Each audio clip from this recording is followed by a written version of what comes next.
Hello, UDL family, friends united by caste.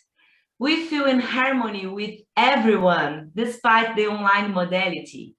We understand that we are connected by a common cause to make meaningful education increasingly comprehensive, more accessible to anyone and everyone.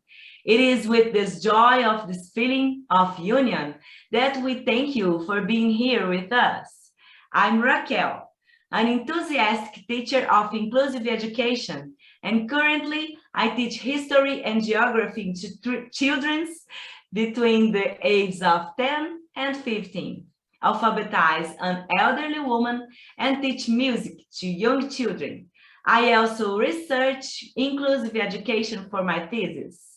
It is with a great desire of accomplishment that we join efforts with CAS here and with everyone who strives for new ways of doing education, respecting each human being in their differences. My name is Paula, and I was a teacher and classroom assistant in schools with different educational proposals. Today, I work in pedagogical coordination in a public school with a large number of students and different challenges. My daily research interest is to help teachers make classes more meaningful for each student's development. In the images, we can see a map of Brazil with a seat marked. The city is Uberlândia, where we are talking from. Today, we are talking with you about the inclusive perspective in Brazilian teaching practice. Teacher Voices, learning about Universal Design for Learning, UDL. We are moved by the main question.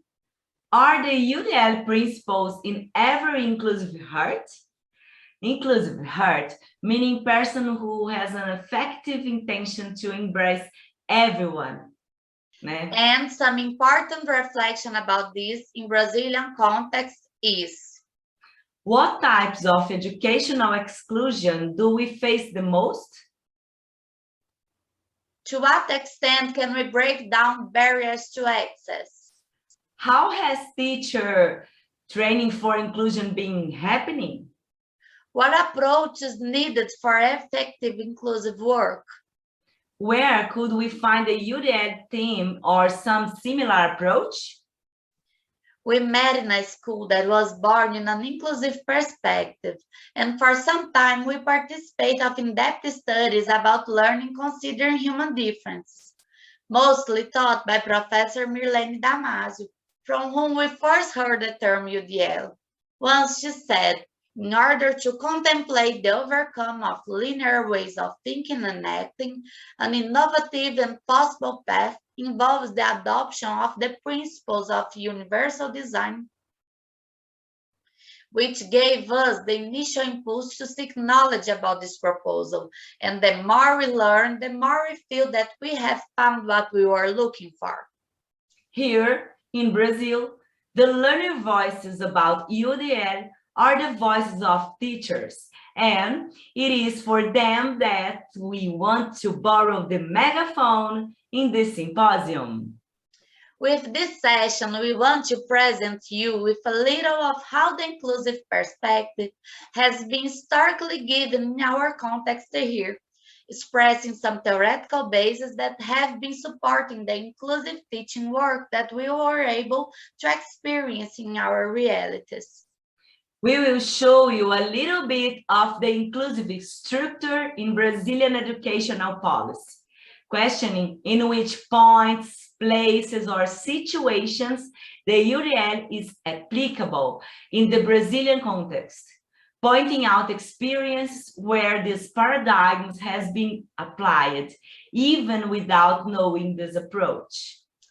But despite the efforts of so many teachers, so many schools, there is something above them that seems to hinder any and all evolutionary efforts towards an educational action that drives ever citizen towards a more prosperous future. There seems to be a superstructure preventing. We had in Brazil an anthropologist, Darcy Ribeiro, who, when analyzes the situation of Brazilian education in general, says, the crisis in Brazilian education is not a crisis, it is a project. This would cause us to tend to maintain standards due to such an impossibility of transformation. However, a significant number of education professionals follow na raça. That means bravery for English speakers, with a sincere intention to carry out a meaningful education for all. If we can say as humanity that we are in progress, is because a long time ago, or maybe not so long ago, some societies accepted that people with disabilities were discarded, and now this is bannable. We will invite you to think about the history of acceptance of disabled person in Occidental tradition. For this, we have a presentation in Google Slides that you can access in the video description. To know more about those who are great motivators of advances, not only in education, our subject here, but also in access to public spaces, jobs, improved technology, and others. Summing up, Brazil still faces several difficulties related to special education. Due to since the first decade of the 2000s, after the indications that all students eligible for special education could be enrolled in regular schools, teachers received this change with great difficulty, without understanding that everyone can learn, even and maybe even better in groups that involve great human differences. In this way, teachers who were still unprepared and insecure began to receive different students, some of whom with serious disabilities, who needs care that requires skill for which they were unprepared. Edgar Morin, the French thinker, has helped us as an episteme because the whole complex of ideas that involves education needs to be considered. Although we are not able to delve into all the aspects that involve our context, the fact of conceiving that there is a complex of social systems interacting already helps us to realize that there will be factors that we will not be able to deal with interfering in our object of analysis. He said that it is necessary to replace a thought that isolates for a thought that distinguishes and unites. And we think that thought aligns with UDL principles. In the same direction, allowing us to perceive the systems that interact in the formation of an individual, the Russian Uri Bronfenbrenner helps us to look at the subject of learning, who we are programmed for, as a group, as individuals.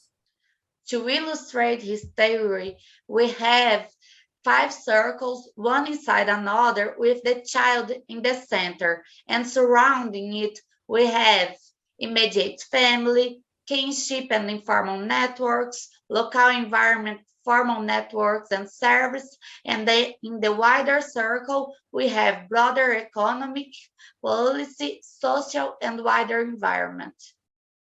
Each system matters. And speaking of systems, we had the Austrian-born theorist Carl Ludwig von Bertalanffy, who, despite the coming from biology, brings to the school an important consideration, showing that part of the role separately, as curriculum usually does, deprives the individual of the change of perceiving the role. To illustrate that, we have an example that came from administration. We have some forms that intersection with each other. In the center, we have general system theory, and surrounding in which forms we have system analysis, system design, system development, P&L, project and program management, and management science. The whole complexes of interactions that the parts build together. Other topic related to curricular plans generated by political power that we consider important to highlight is a study carried out by the American philosopher Martha Nussbaum, which shows that throughout the world, the arts and human sciences have been losing space in curricula. And this is important because, like she says, courses in the humanities in particular often seem impractical, but they are vital because they stretch your imagination and challenge your mind to become more responsive, more critical, bigger. So, we are surprised by how strong the humanizing character contained in these curricular components are. This presents to us as a great danger to human societies in the near future, since the skills awakened by desires of knowledge are precisely those that can direct us towards the possibility of maintaining democracies, which seem to be our great achievement as a species so far. But see, each human being is unique and inserted in different collectives with their different cultural scopes. They are configured as their own system that, when interacting, result in their own questions. They are important elements to be considered even before planning pedagogical activities. Considering that when we make use of the popular cultures in which the students are inserted, we also gain elements for meaningful work with these children. In the screen, a photo of a Brazilian teacher with her students, in which we can see students we can illustrate some human differences. Well, to close this thought with a nice feeling, we have the quote of Paulo Freire that we need to have hope, but to have hope of the verb to hope, because in Portuguese we have to hope, meaning esperançar, and to wait, meaning esperar. They have similar pronunciation because there are people who have hope of the verb to wait, and hope from the verb to wait is not hope, it is waiting. To hope is to get up, to hope is to go after, to hope is to build, to hope is not to give up, to hope is to carry on, to hope is to join with others to do it differently. So the main goal is to emphasize that to hope is an action, and it is different from standing still. This is a subversive action in our reality. And to illustrate this subversive action, we have a boy standing his hand on the grass, reading a book in front of a sign that said, "Don't step on the grass." He isn't stepping. Fearless to be subversive, and with this idea of hope summoned by Freire, in addition to the demonstration, the timeline in Google Slides, that we are involving the treatment of the subject of inclusions throughout the history of this humanity that we are managing to be until now, is that we close the first video of our session. See you soon.